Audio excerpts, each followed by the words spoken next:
Hello student, स्वागत है आप सबका संस्कार इंग्लिश वर्ड चैनल पर। इस वीडियो में हम पढ़ने वाले हैं क्लास 10th हिंदी का जो चैप्टर नंबर 5 है, जिसका नाम है यह दंतरुत मुस्कान और फसल। इस पाठ में दो कविताएं हैं, दोनों के बारे में संदर्भ प्रसंग व्याख्या और दोनों कविताओं का सारांश हम इस वीडियो में पढ़ने वाले हैं। नेक्स्ट वाले पार्ट में पढ़ेंगे अपन लोग क्वेश्चन आंसर और इस पाठ के जो कवि अर्थात लेखक है उनका जीवन परिचय और सभी ऑब्जेक्टिव प्रश्न।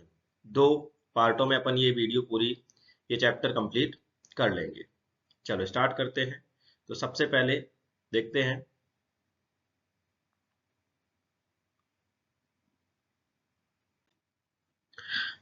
इस पाठ का सारांश। तो हमने आपको थोड़ी देर पहले ही बताया कि इसमें दो कविताएं हैं, पहला है दंतरुत मुस्कान और दूसरा है फसल।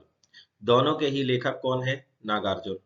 तो सबसे पहले पढ़ते हैं दंतरुत मुस्कान पाठ जो कविता है उसका सारांश। यह दंतरुत मुस्कान नागार्जुन की यह कविता छोटे बच्चे की मुस्कुराहट के प्रभाव को प्रस्तुत करती है। इस कविता में क्या बताया गया? एक छोटा सा बच्चा है जो मुस्कुराता है तो उसके दांत दिख जाते हैं और इस मुस्कान को देख करके कवि बहुत अधिक प्रभावित हो जाते हैं। बच्चे की मनमोहक मुस्कान को देख करके मुर्दे में भी जान आ जाती है। यहां तक कवि ये भी कह देते हैं कि तुम्हारी इस मुस्कान को देख करके मुर्दा अर्थात जिसमें जान ना हो, बेजान, ठीक है, जिसमें क्या ना हो, जान ना हो, उसको कहते हैं अपन मुर्दा, अर्थात जो व्यक्ति मरा हुआ है। अब मरा हुआ व्यक्ति तो कुछ कर नहीं सकता है, तो यहां पर उन्होंने ये भी बोल दिया है कि इस बच्चे की मुस्कान को देख करके मुर्दे में भी जान आ सकती है। ठीक है, उसे देख करके अनेक भाव उमड़ने लगते हैं। किसको देख करके? बच्चे को देख करके नहीं, उस बच्चे की मुस्कान को देख करके। ठीक है, जो जीवन का संदेश देते हैं, क्या करते हैं? जीवन का संदेश देते हैं। इस सुंदरता के कारण कठोर से कठोर मन द्रवित हो जाता है। क्या हो जाता है? कठोर से कठोर मन द्रवित हो जाता है। द्रवित होने का मतलब होता है पिघल जाता है। कभी बच्चे की मां के एहसानमंद है कि उनके कारण उन्हें बच्चे की आनंदमय मुस्कान देखने का सौभाग्य प्राप्त हुआ। अपन जब पढ़ेंगे तब एक पंक्ति आती है, धन्य तुम माँ भी तुम्हारी धन्य है। अर्थात कवि बच्चे की माँ का धन्यवाद देते हैं या एहसान मतलब एहसान मानते हैं। यदि बच्चे की माँ माध्यम ना बनी होती तो हमें यह बच्चे की जो दंतरुत मुस्कान है ये देखने का सौभाग्य प्राप्त नहीं होता। क्लियर हो गया? चलो एक बार इसको फिर से पढ़ते हैं। यह दंतरुत मुस्कान जो है कविता, इसमें नागार्जुन ने क्या कहा है? नागार्जुन की यह कविता छोटे बच्चे की मुस्कुराहट के प्रभाव को प्रस्तुत करती है। बच्चे की मनमोहक मुस्कान को देख करके मुर्दे में भी जान आ जाती है। उसे देख करके अनेक भाव उमड़ने लगते हैं जो जीवन का संदेश देते हैं। इस सुंदरता के कारण कठोर से कठोर मन द्रवित हो जाता है। कभी बच्चे की मां के एहसानमंद है कि उनके कारण उन्हें बच्चे की आनंददायी मुस्कान देखने का सौभाग्य प्राप्त हुआ। कवि को लगता है कि बच्चे की मुस्कान जो है वो बहुत क्या है, देखते ही रहे। क्लियर हो गया? हाँ, चल आज ये जो सब बातें बताई हैं ये कवि ने केवल उस बच्चे की दंतरुत मुस्कान को देख करके क्या की है, बताई है। क्लियर हो गया? आगे बढ़ते हैं। फसल। फसल जो कविता है, इस कविता में क्या बताया है कवि ने? फसल जीवन की संपन्नता का बोध कराती है। फसल क्या कराती है? जीवन की संपन्नता का बोध कराती है। खेतों में लहलहाती फसल को पैदा करने में कई तत्वों का योगदान होता है। अनेक नदियों का जल फसल उगाने, सींचने आदि में काम आता है। अनेक लोगों का श्रम खेत को जोतने एवं बोने में लगता है। हजारों खेतों की मिट्टी का गुणधर्म फसल पैदा करता है। सूरज की किरणों का ताप, ये सब चीजें जो हैं सब मिलाकर के ही फसल क्या होती है, पैदा होती है। अर्थात सबका फसल को पैदा करने में योगदान है। इस तरह कवि स्पष्ट करते हैं कि प्रकृति और मनुष्य के सहयोग से ही सृजन होता है। अर्थात यदि प्रकृति और मनुष्य दोनों ना मिले तो किसी भी चीज का सृजन संभव नहीं है। इस कविता के माध्यम से कवि यह संदेश देना चाहते हैं। क्लियर हो गया? चलो फिर से एक बार समझते हैं। फसल जो है, फसल किसका बोध कराती है? तो फसल जीवन की संपन्नता का बोध कराती है। जो खेतों में फसल लहलहाती है, आप लोगों ने देखा होगा फसल, ठीक है, तो खेतों में जो फसल लहलहाती है वह कई तत्वों का योगदान है।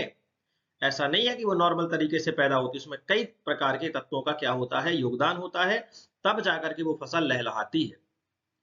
फसल, नदियों का जल, जब फसल को उगाया जाता है तो नदियों का जल फसल को उगाने के लिए, बढ़ाने के लिए, सींचने के लिए काम में आता है। देखा होगा, बोले यार पानी नहीं गिर रहा है, फसल नहीं हुई है, सूखा पड़ गया है, नदियों में पानी नहीं है, सिंचाई कैसे करें? तो अगर पानी नहीं है तो क्या फसल हो सकती है? नहीं हो सकती। ठीक है। अनेक लोगों का श्रम, चलो भाई आगे इसमें कभी ये भी कह रहे हैं कि चलो भाई अगर मैं बता रहा हूं पानी भी है लेकिन अगर मनुष्य नहीं है, काम करने वाले नहीं है, खेतों में काम करने वाले नहीं है, तो क्या उस खेत में फसल उगाई जा सकती है? नहीं उगाई जा सकती। हाँ, तो अनेक लोगों का श्रम, खेतों की जुताई करने में मजदूर लगते हैं, खेतों की बुवाई करने में मजदूर लगते हैं, सिंचाई करने में मनुष्य का योगदान होता है, फसल की कटाई करने में मनुष्य का योगदान होता है। तो सब चीजों में मनुष्य का क्या होता है? योगदान होता है। तो अकेले पृथ्वी जो है, सॉरी, अकेले जो प्रकृति है वो फसल को पैदा नहीं कर सकती। अकेले मनुष्य है वो भी फसल को पैदा नहीं कर सकता। सूरज की किरणें, सूरज की किरणें, यदि सूर्य का प्रकाश फसलों पर ना पड़े, तो आप लोगों ने साइंस में पढ़ा है, विज्ञान में पढ़ा है, प्रकाश संश्लेषण की क्रिया नहीं होगी। प्रकाश संश्लेषण की क्रिया नहीं होगी तो पौधों में भोजन नहीं बनेगा। अब पौधों में भोजन नहीं बनेगा तो पौधों का विकास नहीं होगा। अर्थात सूर्य की किरणों का भी योगदान है। और ये सब चीजें के साथ साथ मिट्टी जहां की अच्छी होती है वहां की पैदावार अच्छी होती है, और मिट्टी जहां की अच्छी नहीं होती है वहां की पैदावार कम होती है। तो मिट्टी के कई प्रकार की मिट्टी का गुणधर्म भी फसल को पैदा करने में योगदान देता है। तो समझ में आ गया? कवि के अनुसार फसल जो पैदा होती है किसके सहयोग से होती है? नदियों के जल से, अनेक प्रकार की मिट्टियों के गुणधर्म से, सूरज की किरणों के योगदान से, और मनुष्य के श्रम से। ये चीजें कवि ने इस कविता में बताई है। डायरेक्टली कहा जाए तो पूरा इस कविता का सारांश जो है या मेन पॉइंट जो है वो यह है कि सृजन जो है, क्या सृजन ना तो प्रकृति कर सकती है और ना ही मनुष्य कर सकता है। सृजन यदि होता है तो दोनों के सहयोग से होता है। प्रकृति और मनुष्य दोनों का सहयोग होगा तो सृजन संभव है, और अगर इसमें अगर कोई एक है तो सृजन संभव नहीं है। क्लियर हो गया? चलो, तो ये फसल कविता का अपना क्या हो गया? सारांश हो गया। अब देखते हैं अगली वाली स्लाइड में। शुरुआत से ये है आपका दंतुरित मुस्कान वाले कविता का पैसेज, पहला वाला। तुम्हारी यह दंतुरित मुस्कान मृतक में भी डाल देती जात, धूली धूसर तुम्हारे ये गात, छोड़कर तालाब मेरी झोपड़ी में खिल रहे जल जात, परस पाकर तुम्हारा ही प्राण पिघलकर जल बन गया होगा कठिन पाषाण। देखो, इन सब चीजों में जो जो अपना ये पैसेज दिख रहा है, पैराग्राफ दिख रहा है, या पद्यांश, हिंदी में पद्यांश कहते हैं, तो पद्यांश में जो कठिन कठिन शब्द है उनके मीनिंग देखिए आप, थोड़ा सा शब्दार्थ जो है वो बगल में लिखे हुए हैं। पहला है दंतुरित। दंतुरित मतलब होता है छोटे बच्चे की दांत निकलने की अवस्था। जब छोटे बच्चे के दांत निकलते हैं उस अवस्था को क्या कहा जाता है? दंतुरित। मृतक मतलब होता है मरे हुए। जान मतलब होता है प्राण। धूलि धूसर अर्थात होता है धूल से सने हुए। गात, गात यानी होता है शरीर। जलजात, इस शब्द को अच्छे से याद रखे रहना, क्या? जलजात। जलजात मतलब होता है कमल, ये शब्द क्लियर होगा? चल, जलजात, अगर आप कमल का पर्यायवाची भी आप लिख सकते हो, ठीक है। तो जलजात क्या है? कमल। परस, परस अर्थात होता है स्पर्श, छूना। पारस नाम का पत्थर होता है, आप लोगों को शायद पता हो, जिसको लोहे में अगर स्पर्श करा दिया जाता है, छुआ दिया जाता है तो वो लोहा सोना बन जाता है। ऐसा सुना है, देखा नहीं है मैंने भी। कठिन मतलब होता है कठोर, और पाषाण मतलब होता है पत्थर। तो ये शब्द समझ में आए? दंतुरित मतलब होता है छोटे बच्चे की दांत निकलने की अवस्था। मृतक मतलब होता है मरे हुए। जान मतलब होता है प्राण। धूलि धूसर मतलब होता है धूल से सने हुए। गात मतलब होता है शरीर। जलजात मतलब होता है कमल, परश मतलब होता है स्पर्श, और कठिन मतलब होता है कठोर, और पाषाण मतलब होता है पत्थर। समझ में आ गई बात? चल अर्थ को समझते हैं। तुम्हारी यह दंतृत मुस्कान मृतक में भी डाल देगी जान। कभी यहां पर कहते हैं उस बच्चे की मुस्कान को देख करके, कौन सी मुस्कान को देख करके? दंतृत मुस्कान को देख करके कवि कहते हैं कि तुम्हारी यह जो मुस्कान है इतनी ज्यादा सुंदर है कि मुर्दे में भी जान आ सकती है। धूलि धूसर तुम्हारे ये गात, धूलि धूसर अर्थात धूल से सने हुए तुम्हारे ये गात मतलब शरीर, तुम्हारा ये जो शरीर है वो जो धूल से क्या है? सना हुआ है। छोड़ करके तालाब मेरी झोपड़ी में खिल रहे हैं जलजात, ऐसा लगता है कि कमल जो है वो तालाब को छोड़ करके मेरी झोपड़ी में खिल गया। और इस पॉइंट को याद रखना, पेपर में ये 4-6 बार पूछा गया है, कमल झोपड़ी को छोड़ करके कहां खिला है, सॉरी, कमल तालाब को छोड़ करके कहां खिला है, या कमल कहां खिला है, कवि के अनुसार कमल कहां खिला है, खिलाया है। तो आगे बात समझ में, तो झोपड़ी में खिला है। इस लाइन को पूरा याद कर लो। कैसा? कि कवि को यह लगता है कि जो कमल है वो तालाब को छोड़ करके कहां पर खिला है? झोपड़ी में। जब अपन इस पाठ के लास्ट में पढ़ेंगे, ऑब्जेक्टिव पढ़ाएंगे, तब आपको वहां पर ये काम आएगा। ठीक है? चल, परस पाकर तुम्हारा ही प्राण पिघल कर जल बन गया होगा कठिन पाषाण। तो वो कह रहे हैं कि तुम्हारा ये स्पर्श पाकर के, अर्थात तुम्हारी इस मुस्कान का स्पर्श पाकर के कठोर से कठोर हृदय वाला भी क्या हो जाता है? द्रवित हो जाएगा, पिघल करके जल बन जाएगा। कठिन मतलब होता है कठोर, पाषाण यानी पत्थर, अर्थात जल का कठोर पत्थर यानी कि बर्फ। बर्फ नाम का मतलब बर्फ भी है, पिघल करके क्या बन जाएगी? जल बन जाएगी तुम्हारी इस मुस्कान को देख करके। यहां मैंने केवल आपको समझाया है, कठिन पाषाण अर्थात कठोर से कठोर भी क्या हो जाएगा? द्रवित हो जाएगा, ये बात है। अब अपन को क्या करना है? ये तो हो गया पंक्तियां, अर्थ बता दिए। पेपर में अगर आता है तो संदर्भ प्रसंग व्याख्या लिखने के लिए आता है, विशेष लिखने के लिए आता है। तो देखो, सबसे पहले अपन ने संकेत लिखा। संकेत आप सबको पता है, शुरुआत से अगर वीडियो देख रहे हो, 5वां चैप्टर है, पहला चैप्टर है नहीं कि आपको बताया जाए। तुम्हारी है ... कठिन पाषाण। संदर्भ, प्रस्तुत पद्यांश हमारी पाठ्य पुस्तक क्षितिज हिंदी के पाठ का नाम लिखना है। यह दंतरत मुस्कान से ली गई है और इसके रचनाकार नागार्जुन है। प्रसंग, प्रस्तुत पंक्तियों में दांत निकलते, अच्छा यहां निकलते एक ही मात्रा लगा लेना भाई, ता में दांत निकलते, ठीक है।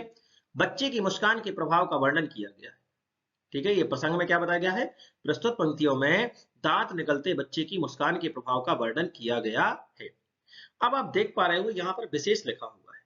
क्या लिखा हुआ है? विशेष, ठीक है। आपको कॉपी में विशेष लिखना है तो व्याख्या के बाद लिखना है, अर्थ के बाद लिखना है। पहले संकेत, फिर संदर्भ, फिर प्रसंग, फिर व्याख्या, फिर विशेष।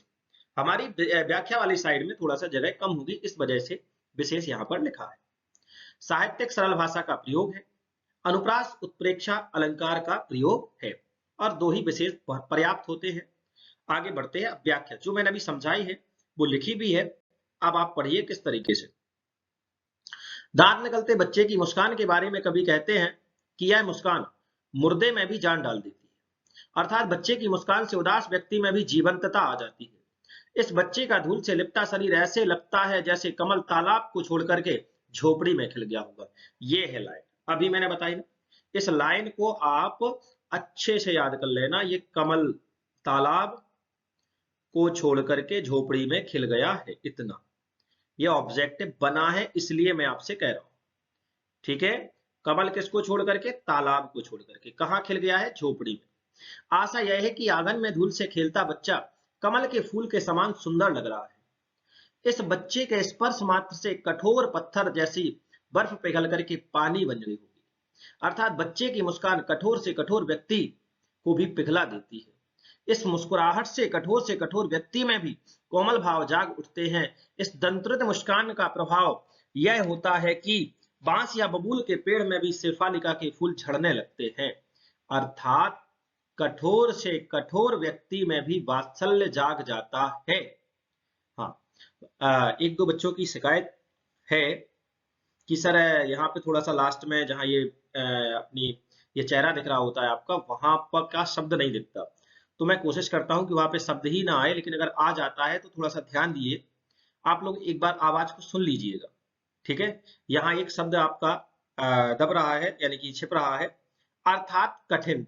बस क्या है, या तो अर्थात कठोर लिखा है, कठोर से कठोर, क्लियर, कठोर से कठोर व्यक्ति में भी वात्सल्य जाग जाता है। तो इस पंक्ति, इन पंक्तियों का क्या हो गया, अर्थ हो गया। अब आगे पढ़ते हैं अगली पंक्तियां। तुम मुझे पाए नहीं पहचान, देखते ही रहोगे अनिमेष, थक गए हो आंख लूं मैं फेर। ठीक है, तो इसमें कोई ज्यादा कठिन शब्द है नहीं, एक ही शब्द है अनिमेष, ये लिखा है। ठीक है, अनिमेष बहुत सारे बच्चों का नाम भी होता है ये। तो अनिमेष का अर्थ होता है एकटक देखना। क्या करना, एकटक देखना, लगातार अगर कोई किसी को देखता है तो उसको बोलते हैं अनिमेष। बात समझ में आ गई। संकेत लिखा हुआ है, संदर्भ बिल्कुल बदलना नहीं है, जब तक यह दंत्रति मुस्कान की पंक्तियां आती रहेंगी संदर्भ बिल्कुल यही रहेगा, इसमें कोई चेंजिंग नहीं आनी। ठीक है, फसल वाले में एक चेंजिंग आनी है, संदर्भ में जो पाठ की जगह दंत्रत मुस्कान की जगह पे फसल आ जाना, बाकी और कोई परिवर्तन नहीं आना। प्रसंग, प्रस्तुत पंक्तियों में बाल स्वभाव की कवि के हृदय में वात्सल्य भाव का सुंदर चित्रण है। ठीक है, चलो देखते हैं। तुम मुझे पाए नहीं पहचान, देखते ही रहोगे अनिमेष, थक गए हो आंख लूं मैं फिर। यह कवि ये बताते हैं बच्चे से कि तुम मुझे पहचान नहीं पाए, क्या नहीं कर पाए, पहचान नहीं पाए। जब कोई अनजान चेहरा बच्चे के सामने आता है तो बच्चा एकटक देखता रहता है, वो ये सोचता है कि कौन है व्यक्ति, कौन है, क्या इसको कहीं देखा है। उसको पहचानने में उसको टाइम लगता है। आप लोगों ने भी ये नोटिस किया हो, छोटे बच्चों के पास जाना तो आपको बहुत देर तक घूरते हैं, और घूरते हैं मतलब वो अपने दिमाग में, स्मृति में वो ये प्रयास करती है कि यार मैंने कहीं इसको देखा है, देखा है, देखा है, सोचते हैं। और जब नहीं पहचान पाते तो फिर वो रोने लगते हैं, देख करके डर जाते हैं, और अगर पहचान जाते हैं तो फिर वो मुस्कुराने लगते हैं। यही होता है, छोटे बच्चे ऐसे करते हैं। तो कभी यहाँ पर बहुत दिनों बाद आए थे, अब वो कभी मिले नहीं, बच्चे को बहुत दिनों बाद देख रहे थे, तो बच्चा बेचारा एकटक देख रहा था। तो कभी कहते कोई बात नहीं, तुम मुझे पहचान नहीं पाए, देखते ही रहोगे एनिमेस, तुम ऐसे ही लगातार मुझे देखते रहोगे, थक गए हो आंख लूं मैं फिर, इसीलिए मैं खुद अपनी आंख क्या क्या कर लेता हूं, फेर लेता हूं, अर्थात मैं दूसरी जगह अपना चेहरा किए ले रहा हूं। ठीक है, अब इसके अर्थ आसान सा है। कभी बच्चे से कहते हैं कि तुम मुझे पहचान नहीं पाए हो, कोई बात नहीं, यदि इसी तरह मुझे एकटक देखते ही रहोगे तो मैं तुम्हें देख करके थक जाऊंगा, उससे बेहतर होगा कि मैं अपनी नजर हटा लूं, ताकि तुम मुझे और इस दुनिया को आराम से निहार सको। ठीक है, तो इसका विशेष साहित्यिक सरल भाषा का प्रयोग है, वात्सल्य रस का प्रयोग है। यहाँ पे कौन सा रस है, वात्सल्य। देखो माता पिता, सॉरी, माता और बच्चे, पिता और बच्चे के बीच में जो प्रेम होता है वो वात्सल्य ही होता है। अगली पंक्तियां हैं, क्या हुआ यदि हो सके न परिचित पहली बार, यदि तुम्हारी मां न माध्यम बनी होती आज, मैं न सकता देख मैं न पाता जान, तुम्हारी है दंत्रत मुस्कान। इन पंक्तियों में कोई भी कठिन वर्ड नहीं है जिसका शब्दार्थ बताने की आवश्यकता हो। ठीक है, जैसे कि परिचित मतलब जान पहचान, पहली बार तो पता ही है, तुम्हारी मां ना माध्यम, माध्यम भी पता है। ठीक है, बस और इसमें कुछ है ही नहीं। चलो, तो इसका संकेत क्या हुआ, डॉट डॉट डॉट दंत्रत मुस्कान, संदर्भ में आपको बताया गया है, कोई परिवर्तन नहीं। अब देखो, पहले इसको समझा दूं फिर आपको व्याख्या पढ़ के बताता हूं। क्या हुआ यदि हो सके न परिचित पहली बार, कभी ये कहते हैं कोई बात नहीं, अगर पहली बार परिचित नहीं हो पाए तो इसमें कोई परेशानी की बात नहीं। यदि तुम्हारी मां ना माध्यम बनी होती आज, यदि तुम्हारी मां आज माध्यम ना बनी होती तो ये मुझको दिन भी देखने को ना मिलता कि मैं तुम्हारी ये दंत्रत मुस्कान देख पाता। अर्थात तुम्हारी ये दंत्रत मुस्कान देखने में तुम्हारी मां, मतलब मैं आज ये तुम्हारी जो दंत्रत मुस्कान देख पा रहा हूं, इसमें तुम्हारी मां का सबसे अधिक योगदान है। ठीक है, चलो अब अगली स्लाइड में अपन क्या करते हैं, पढ़ते हैं जो समझाया है उसी को। प्रसंग, इन पंक्तियों में बच्चे की दंत्रत मुस्कान देख पाने का आभार बच्चे की मां को व्यक्त करता है कवि। अर्थ, कवि को इस बात से कोई परेशानी नहीं है कि पहली बार ही बच्चे से परिचित ना हो सके। वे कहते हैं आज यदि बच्चे की मां बच्चे को दिखाने का जरिया ना बनी होती, माध्यम यानी जरिया, तो मैं आज भी दंत्रत मुस्कान के अनुपम सौंदर्य से परिचित ना हो पाता, अर्थात अपरिचित ही रहता। वही बात है, वात्सल्य का प्रयोग है, साहित्यिक सरल भाषा का प्रयोग है। क्लियर हुआ। अब देखना अगली पंक्तियां आएंगी, धन्य माँ वाला जो मैंने अभी बताया था। देखो, धन्य तुम माँ भी तुम्हारी धन्य, चिर प्रवासी मैं इतर में अन्य, इस अतिथि से प्रिय तुम्हारा क्या रहा संपर्क, उंगलियां माँ की कराती रही हैं मधुपर्क, देखते तुम इधर कनखी मार और होती जब भी आंखें चार, तब तुम्हारी दंत्रत मुस्कान मुझे लगती है बड़ी ही छविमान। समझिए, यहां पर कुछ शब्द ऐसे हैं जो कठिन है, जिनका अर्थ यहां पर लिखा है। जैसे एक शब्द आया चिर, चिर मतलब पुराना, प्रवासी मतलब बाहर जाने वाला, इतर मतलब होता है अलग, ठीक है, संपर्क मतलब होता है जान पहचान, और मधुपर्क मतलब होता है माँ का प्यार। क्या होता है? माँ का प्यार। और एक और मधुपर्क के कई अर्थ निकलते हैं अलग अलग जगह पर। जैसे एक मधुपर्क होता है जब बच्चे को पहली बार कुछ खिलाया जाता है, शायद गुड़ या शहद को मिला करके कुछ बच्चे की जीभ मतलब मुंह में थोड़ा सा टच कराया जाता है, वो उसका स्वाद लेता है, उसे भी मधुपर्क कहा जाता है। ठीक है। कनखी, कनखी मतलब होता है तिरछी नजर से देखना, और छविमान यानी सुंदर। ठीक है, समझ में आए? फिर से सुन ले एक बार। चिर मतलब पुराना, प्रवासी मतलब बाहर जाने वाला, इतर मतलब अलग, संपर्क मतलब होता है जान पहचान, मधुपर्क मतलब होता है माँ का प्यार, कनखी मतलब होता है तिरछी नजर से देखना, और छविमान मतलब होता है सुंदर। अब इन पंक्तियों का अर्थ। धन्य तुम माँ भी तुम्हारी धन्य है। कभी ये कहते हैं बच्चे से कि तुम भी धन्य हो और तुम्हारी माँ भी धन्य है। चिर प्रवासी मैं इतर में अन्य, चिर प्रवासी मतलब मैं बहुत पहले से प्रवासी अर्थात बाहर रहने वाला हूं, मैं तुम्हारे लिए अन्य अर्थात अलग हूं। इस अतिथि से प्रिय तुम्हारा क्या रहा संपर्क, तुम्हारा और हमारा कोई संपर्क ही नहीं रहा। अतिथि मतलब मेहमान। उंगलियां मां की कराती रही है मधुपर्क, तुम्हें तो सब कुछ या जो प्रेम मिला है वो मां के द्वारा ही मिला है। देखते तुम इधर कनखी मार, तुम मुझे तिरछी नजर से देख रहे हो, और होती जब भी आंखें चार, आंखें चार मतलब होता है आंखों से आंखें मिल जाना। मान लीजिए बच्चा तिरछी नजर से कवि को देख रहा है, उसी टाइम पे कवि ने देखा, तो दोनों की आंखें मिल गई, इसको कहते हैं आंखें चार होना। तब तुम्हारी दंत्रत मुस्कान मुझे लगती है बड़ी छविमान। और वो कहते हैं कि इस समय जब दोनों की आंखें मिल जाती हैं, तब तुम्हारी ये जो छवि है वो देखने लायक बनती है, मुझे बहुत सुंदर लगती है, बड़ी प्यारी लगती है। ऐसा कवि नागार्जुन ने कहा। तो पंक्तियों का अर्थ समझ में आ गया। चलो अब इन्हीं पंक्तियों को पढ़ते हैं, अर्थ को। संकेत क्लियर, संदर्भ। प्रस्तुत पंक्तियां हमारी, हमने आपको बताया संदर्भ बदलना ही नहीं है, ठीक है, तो इसको बताने की आवश्यकता नहीं है। संदर्भ में एक चीज चेंज होगी, जब हम फसल की पंक्तियां पढ़ेंगे उसमें केवल पाठ का नाम बदलेगा और कुछ नहीं। प्रसंग देखते हैं। कभी बच्चे दांत निकलते हुए देख करके बड़े खुश है, बच्चे के दांत निकलते हुए देख करके कभी क्या है, बड़े खुश है। वे माँ तथा बच्चे के प्रति आभार व्यक्त करते हैं। बस विशेष वही रहना है, शुद्ध साहित्य खड़ी बोली या सरल भाषा का प्रयोग है और वात्सल्य रस है। ठीक है। अब व्याख्या। दंत्रत मुस्कान से प्रसन्न होकर के कभी बच्चे से कहते हैं कि तुम्हें और तुम्हारी माँ को भी धन्यवाद देता हूं, जिनके कारण मुझे यह सौंदर्य देखने का अवसर मिला है। वे कहते हैं कि मैं बहुत दिनों से बाहर रहा हूं, इस कारण से तुम्हारे लिए मैं दूसरा हूं, तुम मुझे पहचानते नहीं हो, मेरा तुम्हारा संपर्क ही कहां रहा है। वह भी तुम्हारी माँ है, क्या हो गया कारण, सॉरी, वह तो तुम्हारी माँ है जो तुम्हें खिलाती पिलाती रही है। मैं तुम्हें पराया लगता हूं, इसीलिए तुम मुझे तिरछी नजर से देख रहे हो, तो हम दोनों की आंखें मिल जाती हैं। तब तुम मुस्कुराने लगते हो और तुम्हारे दांत दिखने लगते हैं, तुम्हारी यह शोभा बड़ी ही मनमोहक है। क्लियर हुआ? चल अब आगे, ये दंतुत मुस्कान समाप्त हो जाती है। अब आती है फसल। तो फसल में दो ही पैराग्राफ पढ़ना अपन को, और दो है ही। यहां पर एक के नहीं दो के नहीं ढेर सारी नदियों के पानी का जादू, एक के नहीं दो के नहीं लाख लाख कोटि कोटि हाथों के स्पर्श की गरिमा, एक की नहीं दो की नहीं हजार हजार खेतों की मिट्टी का गुणधर्म।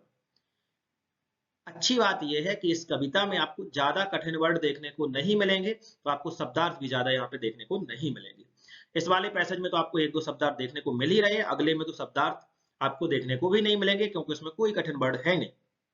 जादू मतलब होता है चमत्कारी प्रभाव, कोटि मतलब होता है करोड़, स्पर्श मतलब होता है छूना, गरिमा मतलब होता है गौरव, और गुण मतलब होता है विशेषता। अब इसका अर्थ जल्दी से समझते हैं। एक के नहीं, दो के नहीं, कभी कहते हैं एक के नहीं, दो के नहीं, क्या ढेर सारी नदियों के पानी का जादू। कभी कहते हैं कि ये जो फसल है, एक नदी के पानी का जादू नहीं है, दो नदी के पानी के जादू का नहीं है, न जाने कितनी सारी नदियों का पानी का जादू फसल है। एक के नहीं, दो के नहीं, लाख लाख कोटि करोड़ हाथों के स्पर्श की गरिमा, किसी एक व्यक्ति के हाथ लगने बस से, अर्थात किसी एक व्यक्ति के श्रम से फसल पैदा नहीं हो सकती। इसमें न जाने कितने करोड़ लोगों के हाथों की स्पर्श की महिमा है। एक की नहीं, दो की नहीं, हजार हजार खेतों की मिट्टी का गुणधर्म। एक खेत की मिट्टी का गुणधर्म नहीं है फसल, न जाने कितने खेतों की मिट्टी का गुणधर्म है। देखा होगा बरसात में नदियां में पानी आ जाता है, पानी से उस खेत की मिट्टी दूसरे खेत में, दूसरे खेत की मिट्टी तीसरे खेत में, तीसरे की चौथे में, ऐसे बह करके चली जाती है, मिट्टी परिवर्तित होती रहती है। तो इन सब के गुणधर्म के कारण ही फसल क्या होती है, पैदा होती है। बड़े आसान है फसल वाले, है ना, पद इनको जल्दी से समझ में भी आ जाएंगे, जल्दी याद भी हो जाएंगे। थोड़ा सा, वैसे चैप्टर तो पूरा ही आसान है, लेकिन आप लोगों को लग रहा होगा कठिन। संकेत लिखा हुआ है, संदर्भ यहां बदलना है, आपको केवल पाठ का नाम बदलना है फसल से। अभी तक पुराना जो पढ़ रहे थे, यहां पर था संदर्भ में दंतरत्न मुस्कान, और अब यहां पर क्या आ गया, फसल, बस। प्रसंग है, इन पंक्तियों में यह बताया गया है कि फसल अनेक व्यक्तियों के परिश्रम, नदियों के जल, मिट्टी के गुणधर्म आदि का परिणाम है। अब जो मैंने अभी अर्थ बताया उसको सुनते हैं। कवि कहते हैं कि फसल के पैदा होने के लिए एक दो नदियों के पानी की नहीं, बल्कि अनेक नदियों के जल के चमत्कारिक प्रभाव की आवश्यकता होती है। फसल उगाने, उसकी कटाई करने, निदाई करने आदि के लिए एक दो नहीं बल्कि करोड़ों हाथों के स्पर्श का परिश्रम लगता है। फसल हजारों खेतों की मिट्टी का गुणधर्म के आधार पर उगती है और पक करके तैयार होती है। ठीक है, मैंने ज्यादा इसको एक्सप्लेन नहीं किया क्योंकि उसमें ज्यादा कुछ समझाने लायक है नहीं। तो विशेष सरल, अब जब चूंकि कवि ही एक है तो उनकी भाषा तो हमेशा सभी पदों में वही चलने वाली है, सरल सुबोध खड़ी बोली का प्रयोग, अनुप्रास पुनरुक्ति प्रकाश अलंकार का प्रयोग है। शुरुआत की अगर आप लोगों ने पहले चैप्टर, दूसरे चैप्टर, तीसरे चैप्टर की वीडियो देखी है तो ये जो अनुप्रास अलंकार वगैरह है, ये सब मैं इनको डिटेल से आपको समझा चुका हूं, निकाल निकाल करके बता चुका हूं कहां पे कौन सा अलंकार है।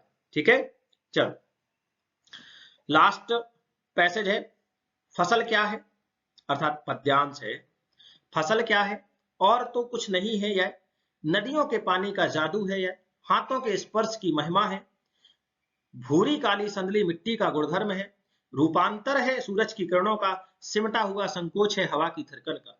तो इसमें एक शब्द भर दिख रहा है यहां पर, रूपांतर। रूपांतर का मतलब होता है बदला हुआ स्वरूप।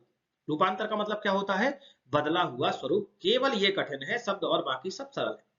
तो यहां बोला गया है फसल क्या है, कभी बताते हैं, और तो कुछ नहीं है ये, नदियों के पानी का जादू है। फसल किसके पानी का जादू है, नदियों के। ठीक है, यह हाथों के स्पर्श की महिमा है। फसल किसकी महिमा है, हाथों के स्पर्श की महिमा है। फसल किसका गुणधर्म है, भूरी काली संदली मिट्टी का गुणधर्म है। फसल किसका रूपांतर है, तो फसल सूरज की किरणों का रूपांतर है।